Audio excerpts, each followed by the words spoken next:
JBN, we keep you informed. I am Michelle Jones, and in the news, no need to withdraw. Chang rebuffs shoot-to-kill critics.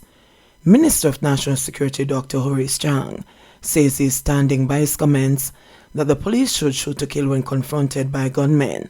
Speaking in Westmoreland last week, Chang urged members of the security forces to shoot to kill when confronted by armed gunmen, noting that the country was spending too much to treat criminals at public health facilities. The statements have been condemned by human rights groups and the Independent Commission of Investigations (INDECOM). And yesterday, Presiding Bishop of the Christian Holiness Church in Jamaica, Dr. Alvin Bailey, says Chang's statements is a sign of desperation and he should resign. But, speaking at this morning's post-cabinet press briefing, the security minister rebuffed his critics. And I said, if they are attacked, or policemen come under attack by criminals, they should return fire. The term I used was fireback. That's standard use of force policy anywhere in the globe. If you come under deadly attack, you are entitled to respond. As to quote INDECOM director, the right to life is the first event. And in a combat situation, the police have the first right to life, I think, is the right to life of the policeman, who is acting to protect not only himself, but the wider society. And I further indicated that I am entreating the Commissioner of Police to train them well. Because if they are not properly trained and they miss, they get killed, and other members of the community. That's my position, that was what I said. And I don't expect anyone to consider that if I am sending police officers out there, I would be committing an act of negligence if I said half-trained police officers to fight hardened criminals with firepower which they don't have. As I've indicated elsewhere, we are not allowed to provide the police with the kind of weaponry that they have. We cannot give a modified M16 with a 100-round drum magazine, which the criminals have. I cannot get gunsmiths to extend the magazine and make them, double them and get 48 clips into 9mm and machine pistols like Mac 11 and Intratec 9s. The police have to operate with standard weapons, which is a part of the training and the responsibility of government to provide them with, I said, standard operating equipment. So that was my entreaty, and I don't think there's anything there to withdraw or to change.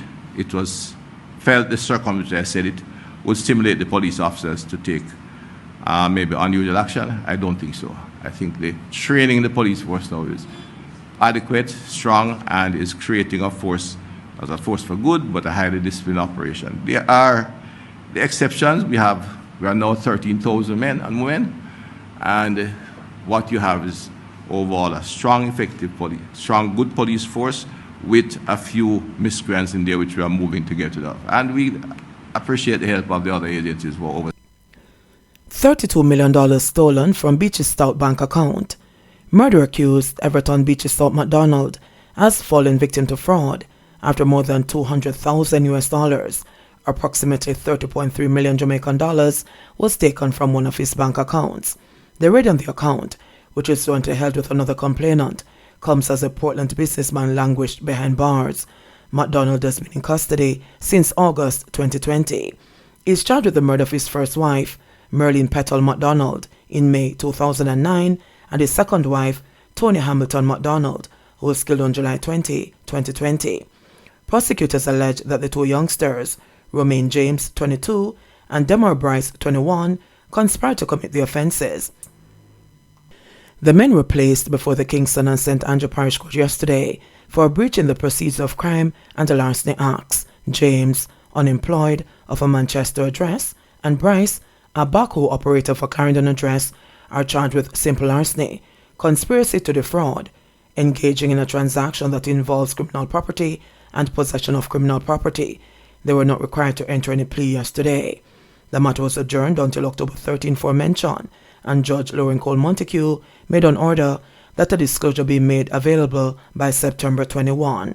Earlier, the court heard that JMMB Bank made a report to the police in relation to insurance and encashment of several checks conducted on a joint account maintained by McDonald and another complainant.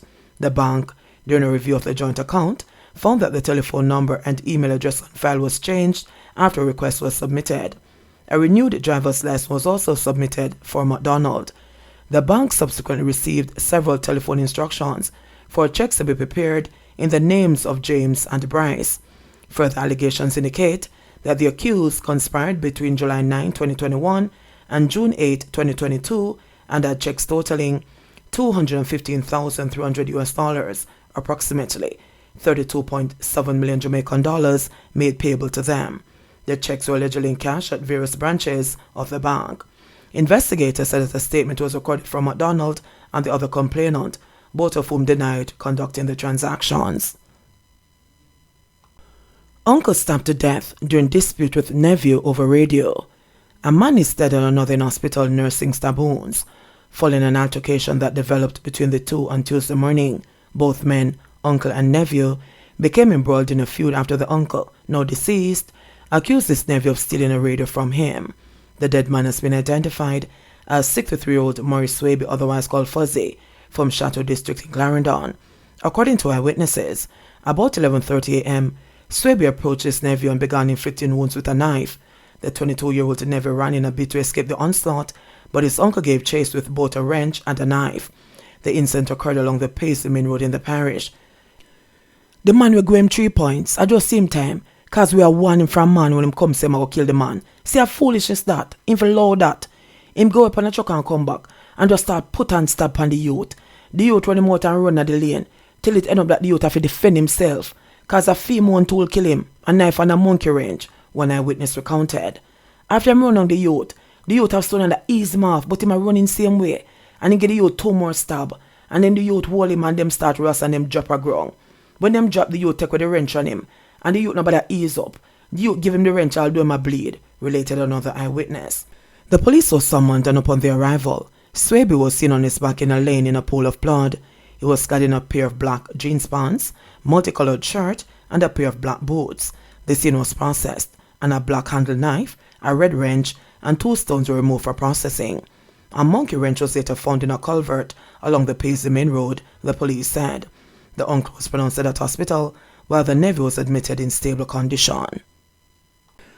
2 guns seized during police military operation in Kingston. 2 guns were seized during a joint police military operation at Fitzgerald Avenue, Whitfield Town in Kingston early Wednesday morning. According to a police report, a Glock 17 with serial number ABFE 905 and a Smith & Wesson Springfield 9mm pistol with serial number TEM 4759 along with 34 9mm rounds were seized. It is understood that between 5 a.m. and 8 a.m., the team of police and military personnel searched through premises in the area. No one is arrested in relation to this seizure. Police on high alert after Cassava Peace brothers' murder. Even as the Manchester police probe the murder of 2 brothers from Cassava Peace in St. Andrew, police from the St. Andrew North Division say they are on high alert to prevent reprisal attacks in the area. Head of the St. Andrew North Police, Superintendent Sharika Service, said measures are in place to quell the likelihood of violence in Cassava Peace and surrounding areas emanating from last Friday's killing of Mark and Kurt McLean in a drive-by shooting in Williamsfield, Manchester. We have been looking at whether or not there will be implications for the Cassava Peace area more specifically, but we have put in place some operational initiatives to mitigate against any likely act of reprisal in the space that would occur, she said on Monday. A senior police source said Mark McLean, who is said to have had a checkered past, was the target of a failed contract hit 2 years ago in Barbican, St. Andrew. Police said shortly after midday last Friday, the McLean brothers and a woman were traveling in a Mercedes-Benz motor car when they were trailed from Cassava Peace to Williamsfield, where they stopped at a drug center and a bar. When the brothers exited the vehicle, police say gunmen traveling in a motor car opened fire, hitting them. The woman escaped unharmed. A work on the Maypen to Williamsfield leg of Highway 2000, who had reportedly gone to the drug center to purchase his lunch, was shot and injured in the melee. Head of the Manchester Police, Superintendent Shane McCullough, said that the investigations are progressing into the double murder and that the police continue to target migrant criminals. We continue to dominate the public thoroughfare, deploying our resources in a strategic manner to ensure that we give that level of coverage to the major thoroughfares, he said. He added that the injured man is recovering in hospital. He is stable. His injuries are not life-threatening, McCullough said. More Zozos not the answer in Westmoreland, says Police Commish. Pleased with the dampening effect Zone of Special Operations Zozo has had on crime in Lamar South, Westmoreland Stop Cop has called for Zozos to be rolled out in other sections of the parish. However, the police commissioner shot down the suggestion, carefully explaining the resource constraints and the legal implications of such a move. The area where the zone was implemented was the biggest hotspot in the parish, and since January when it was implemented, we had no murders at all until the 6th month of the year, said head of the Westmoreland Police Division, Senior Superintendent Wayne Josephs. During the corresponding period of the previous year, approximately 13 people were killed in Lamar. In June, we had one murder, and I can assure you that that murder has been cleared. Somebody has been arrested and charged. Since that, we haven't had any other murders inside of the parish, said Joseph.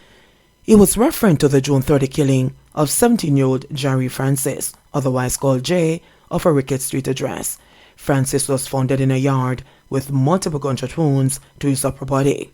Rickett Street falls under the laws declared in Lamar South in January as a means of addressing rampant criminality, saving lives, and protecting communities.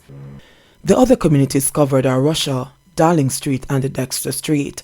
I can also tell you that when you traverse the space within the zone, and when you get the feedback from the residents, they are happy to have this one within their space, because prior to that, they were afraid to move from one point to another and to traverse the space.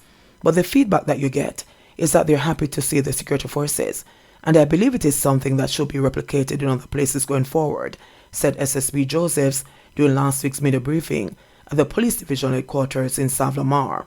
However, Police Commissioner Major General Anthony Anderson, who was also present, explained why that approach was impractical. If we do it in other parts, then we'll never have the resources because it is very resource intensive to do. It is really about securing a space where activities there creates a hotspot, but assets will have to be kept there to maintain that, explained Anderson. So the way the zone operates, it reduces the opportunities of murder in that space, but the way the act is framed, it does not target the person doing the crime. It gives us extra power to do things, but other than that, it operates pretty normally, the commissioner added. Joseph's call may have been influenced by the fact that the Westmoreland communities of Grangeville and Negril have become a hotbed of crime. National Security Minister Dr. Horace Chang said there is a plan to pump more resources into and roll out social intervention programs in Grangeville. I think that there are two gangs operating there now. You have the Kings Valley gang, which I've had some arrests from, and they are doing some internal killings. There's an Ants Posse and an original Sterling gang, which has kind of been disruptive, but their remnants were scattered around, he explained. Apart from scamming, gang activity is being seen as a major contributor to the parish's soaring crime figures. Up to last Thursday when the comments were made, the parish had recorded 107 murders, 49 have been cleared up. This is actually a lot. By international standards, that is very good, said SSP Josephs. Since Thursday, there have been 3 more murders in Westmoreland, pushing the tally to 110 since the start of the year. Jamaica reports 30 new COVID-19 cases, 1 death. The Ministry of Health and Wellness reported that a suspected COVID-19 related death is currently under investigation, while 30 new cases were reported on Tuesday, September 20. The ministry reported 1 fatality, which pushed the nation's total number of deaths to 3,299 and the total number of positive cases to 151,405. The cases were recorded in Manchester 7, St. Catherine 5, Clarendon 5, Kingston and St. Andrew 3, Westmoreland 3, St. James 2, Portland 2, Hanover 2, and Trelawney 1. There were 82 recoveries in the past 24 hours, bringing the total to 98,444. Currently, 95 people are hospitalized, 23 of whom are moderately ill, 4 severely ill, and 4 in critical condition, the ministry said. Jamaica's positivity rate for the latest round of testing is 15.6%. In sports news, Brenna Williams moves to Jamaica, no training with Titans. Olympic relay gold medalist Brenna Williams has ended her coaching arrangement with Atta Bolden and will now be coached in Jamaica by Gregory Little and Michael Frater at Titans Track Club. Williams, 20, has been under the guidance of Bolden since she was 10 years old and has gone on to establish herself as one of the island's top female sprinters. Little was excited to be working with Williams, who now joins a sprint-rich stable that includes the likes of Ewan Blake, Akeem Blake, and Kemar Bailey Cole. We are very excited to be working with Brianna. She's a very talented athlete, and we're looking forward to working with her, Little said. I have to thank Coach Otto for how much he has done for me and my career so far. He will always be a father figure to me, said Williams. I'm excited about this new chapter and happy to be training in Jamaica. JBN, we keep you informed. Please remember to subscribe, like, share, leave us a comment, and click the notification bell to receive our daily news items.